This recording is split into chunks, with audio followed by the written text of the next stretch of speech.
নমস্কাৰ টাইমলাইভ আসামৰ প্ৰতিজন দৰ্শকক পুনৰ স্বাগতম জনাইছো। এই মুহূৰ্তত দিবলৈছো এক গুৰুত্বপূৰ্ণ খবৰ।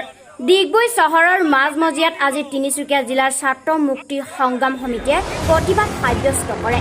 কা বিৰোধী সক্ৰিয় নেতা অখিল গগৈ, বিতু সোণোৱাল, মানৱ কোঁৱৰ আৰু ধৈৰ্য কোঁৱৰক উন্নত চিকিৎসা প্ৰদান আৰু মুক্তিৰ দাবীত ডিগবৈত ছাত্ৰ মুক্তি সংগ্ৰাম সমিতিয়ে হাতে হাতে প্লেকাৰ্ড আৰু গামোচাত অখিল গগৈ মুক্তিৰ দাবীত বিপ্লৱী কবিতাৰে শ্লোগান দি মানৱ শৃংখল কাৰ্যসূচীৰে ৰাজপথত বিশাল প্ৰতিবাদ সাব্যস্ত কৰে।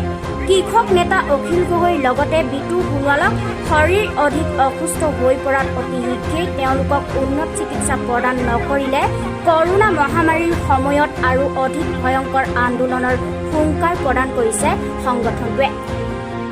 মাননীয় মুখ্যমন্ত্ৰী মহোদয়, অসম চৰকাৰ, মাননীয় মাৰ্ঘেৰিটা মহকুমা অধিপতি মহোদয়ৰ যোগেদি বিষয় অখিল গগৈ, ধৈৰ্য কোঁৱৰ, বিতু সোণোৱাল আৰু মানৱ কোঁৱৰৰ উন্নত চিকিৎসা আৰু মুক্তি বিচাৰি পত্ৰ মহোদয় নমস্কাৰ আৰু বৈপ্লৱিক অভিনন্দন জ্ঞাপন কৰিব। সন্মান সহকাৰে আপোনাক জনাওঁ যে নাগৰিকত্ব সংশোধনী আইন 2019 বিৰোধী আন্দোলনৰ সময়ত অসমৰ প্ৰতিজন অসমীয়াই ৰাজপথলৈ স্বতঃস্ফূৰ্তভাৱে ওলাই আহিছিল। কিন্তু আপোনালোকৰ চৰকাৰে কেৱল অখিল গগৈ আৰু তেওঁৰ সতীৰ্থসকলকে টাৰ্গেট কৰি গোচৰৰ পিছত গোচৰ ৰুজু কৰি মাহৰ পিছত মাহ কাৰাবন্দী কৰি ৰাখিছে। ইতিমধ্যে অখিল গগৈ, ধৈৰ্য কোঁৱৰ, বিতু সোণোৱাল আৰু মানৱ কোঁৱৰৰ বন্দিত্বৰ 207 দিন সম্পূৰ্ণ হৈছে।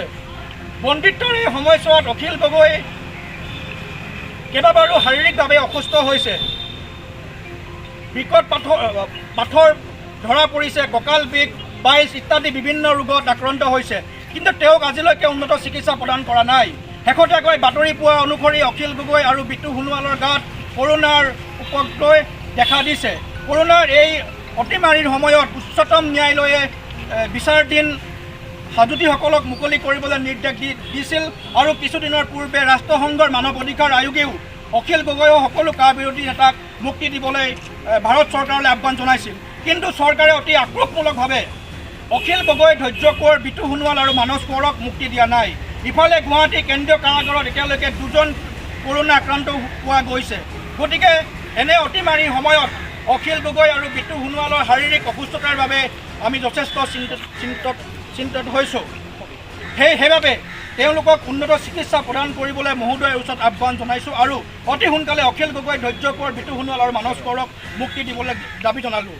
যোৱাকালি আমি সংবাদ মাধ্যমৰ যোগেদি আমি এটা খবৰ পালোঁ যে অখিল গগৈ আৰু আমাৰ বিতু সোণোৱাল কাৰাগাৰত অসুস্থ হৈ পৰিছে আৰু জ্বৰ, কাহ, মূৰ বিষে দেখা দিছে। গতিকে আমি চৰকাৰক দাবী উত্থাপন কৰিব বিচাৰিছোঁ যে এনেকৈ অখিল গগৈ আৰু আমাৰ সতীৰ্থসকলক তিলকৈ কিয় মৰিবলৈ দিয়া হৈছে, কিয় তেখেতসকলক উন্নত চিকিৎসা ব্যৱস্থা গ্ৰহণ কৰা নাই।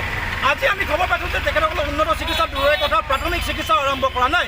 গতিকে আমি এই সৰ্বানন্দ সোণোৱাল চৰকাৰক আমি দাবী উত্থাপন কৰিছোঁ যে কৃষক নেতা অখিল গগৈ, ছাত্ৰ নেতা বিতু সোণোৱালক অতি শীঘ্ৰে উন্নত চিকিৎসা প্ৰদান কৰিব লাগে। আৰু আজি আমি উন্নত চিকিৎসা প্ৰদানৰ দাবীত এনেদৰে আজি ডিগবৈ আঞ্চলিক ছাত্ৰ মুক্তি সংগ্ৰাম সমিতিৰ উদ্যোগত মানৱ শৃংখল কাৰ্যসূচীৰ জৰিয়তে আমি কেন্দ্ৰীয় ৰাজ্য চৰকাৰক সকলোৱে বিচাৰিছোঁ যে এনেকৈ বাৰে বাৰে কৃষক মুক্তি সংগ্ৰাম সমিতিৰ নেতাসকলৰ ওপৰত, এনেকৈ বাৰে বাৰে কৃষক মুক্তি সংগ্ৰাম সমিতিৰ সতীৰ্থসকলৰ ওপৰত অমানৱীয় অত্যাচাৰ কিয় চলাই থকা হৈছে, কি এনে ভুল কৰিলে কৃষক মুক্তি সংগ্ৰাম সমিতিয়ে যি এনেধৰণৰ শাস্তি প্ৰদান কৰি থকা হৈছে। অতি শীঘ্ৰেই কিন্তু অখিল গগৈ আৰু বিতু সোণোৱালক উন্নত চিকিৎসা প্ৰদান কৰিবলৈ আমি কেন্দ্ৰীয় তথা ৰাজ্য চৰকাৰে দাবী উত্থাপন কৰিছোঁ। অন্যথা কৰোনাৰ এই মহামাৰী সংকটৰ সময়তো আমি সামাজিক দূৰত্ব বজাই ৰাখি তীব্ৰ গণতান্ত্ৰিক আন্দোলন কাৰ্যসূচী ৰূপায়ণ কৰিবলৈ বাধ্য হ'ম।